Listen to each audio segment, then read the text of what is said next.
Assalamualaikum warahmatullahi wabarakatuh.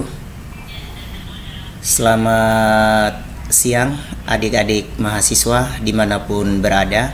Pada siang hari ini kita akan membahas materi pembelajaran mata kuliah anatomi tumbuhan tentang struktur dan fungsi jaringan tumbuhan.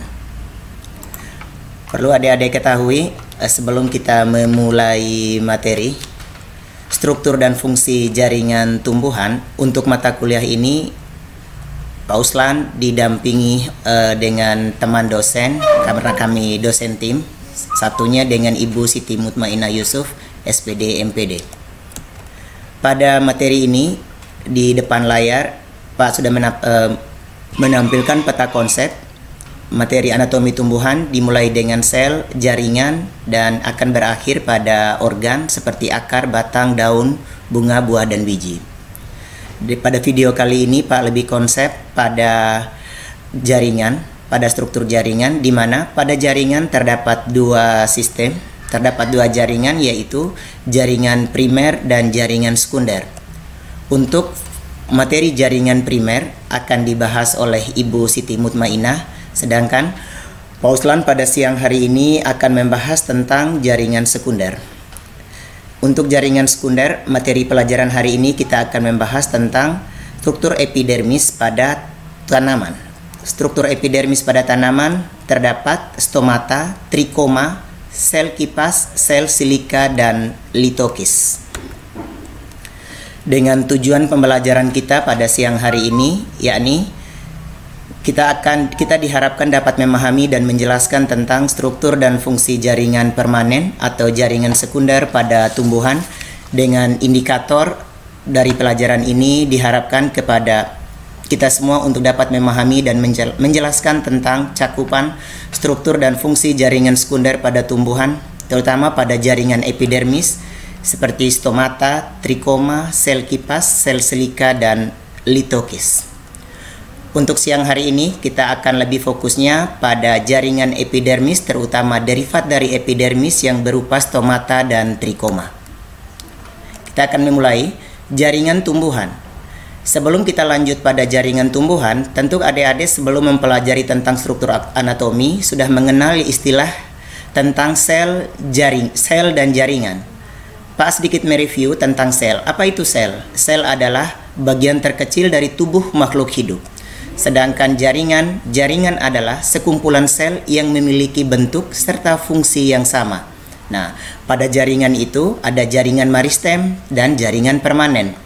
Jaringan meristem itu sendiri adalah jaringan di mana pembelahan sel aktif dilakukan hanya di bagian tertentu saja.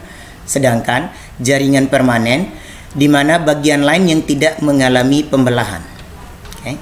Untuk jaringan permanen atau jaringan sekunder, jaringan permanen tidak aktif membelah dan sel-selnya sudah terdiferensiasi.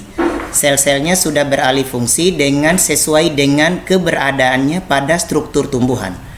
Ketika sel berdiferensiasi, seiring waktu sel-sel di jaringan permanen memiliki bentuk dan fungsi khusus sesuai peruntukannya di dalam tubuh tumbuhan. Sehingga berdasarkan fungsinya, jaringan permanen ini terbagi atas jaringan epidermis, jaringan dasar, jaringan penyokong, jaringan pengangkut, dan jaringan gabus. Kita memulai dengan jaringan epidermis. Nah, jaringan epidermis ini pada tumbuhan terletak paling luar pada setiap organ tumbuhan dengan fungsi melindungi bagian dalam organ yang bersangkutan dari keadaan seperti hilangnya air karena penguapan, kerusakan mekanik, perubahan suhu, dan hilangnya zat makanan. Epidermis memiliki ciri-ciri. Ciri-ciri epidermis diantaranya terdiri dari sel hidup, banyak berbentuk persegi panjang, serta selnya rapat dan tidak memiliki klorofil, serta mampu membentuk modifikasi jaringan epidermis. Nah, untuk modifikasinya, epidermis antara lain terdapat stomata, ada spina yang dalam bahasa Indonesianya disebut duri, ada sel kipas, ada sel kersik, dan trikoma. Nah, adik-adik sekalian, untuk derivat dari epidermis yang pertama, Pak Uslan akan membahas tentang stomata. Stomata di slide Pak Uslan tampilkan tentang stomata dari tanaman faloak. Adik-adik bisa lihat tanaman foloak ini adalah tanaman endemik, tanaman khas Provinsi Nusa Tenggara Timur yang tumbuh subur pada tanah yang bersolum dangkal seperti Pulau Timur ini yang banyak mengandung batu kapur. Tanaman foloak dengan nama ilmiahnya Stersulia quadrivida RBR ditemukan oleh Pak Siswadi, petugas Balai Kehutanan Provinsi Nusa Tenggara Timur. Apa itu stomata? Stomata adalah mulut daun. Jadi pada saat di layar kaca, di layar slide Anda, Bapak Ibu, ditampilkan stomata daun foloak pada perbesaran 10 kali 40. Dengan bagian-bagian, pada poin A adalah sel penutup, pada poin B adalah celah stomata, dan pada poin C adalah sel tetangga. Stomata pada daun, pada tanaman foloak adalah tipe stomata amphiostomatik yang merupakan stomata yang terdapat pada epidermis bagian atas dan bagian bawah daun, di mana stomata itu adalah bagian lintasan untuk keluar masuknya CO2, O2, dan H2O selama berlangsungnya proses fotosintesis dan respirasi. Stomata juga seringkali digunakan sebagai penciri genetika atau seleksi karena berhubungan dengan produksi maupun ketahanan tanaman terhadap tingkat intensitas lingkungan di mana tempat tanaman itu tumbuh dan berkembang. Tanaman yang tumbuh pada lingkungan yang kering dan intensitas cahaya yang tinggi cenderung memiliki stomata yang banyak. Nah, pada slide berikutnya, pada slide trikoma di sini, selain terdapat trikoma, juga terdapat epidermis pada poin B yang Pak tampilkan di sini. Lihat pada struktur epidermis, terlihat struktur dari jaringan epidermisnya ini tersusun sangat rapat pada tanaman foloak yang sudah Pak slide pada penelitian mahasiswa. Jadi di sini selain ada stomata, ada trikoma, dan ada sel tetangga yang ditampilkan pada layar. Oke.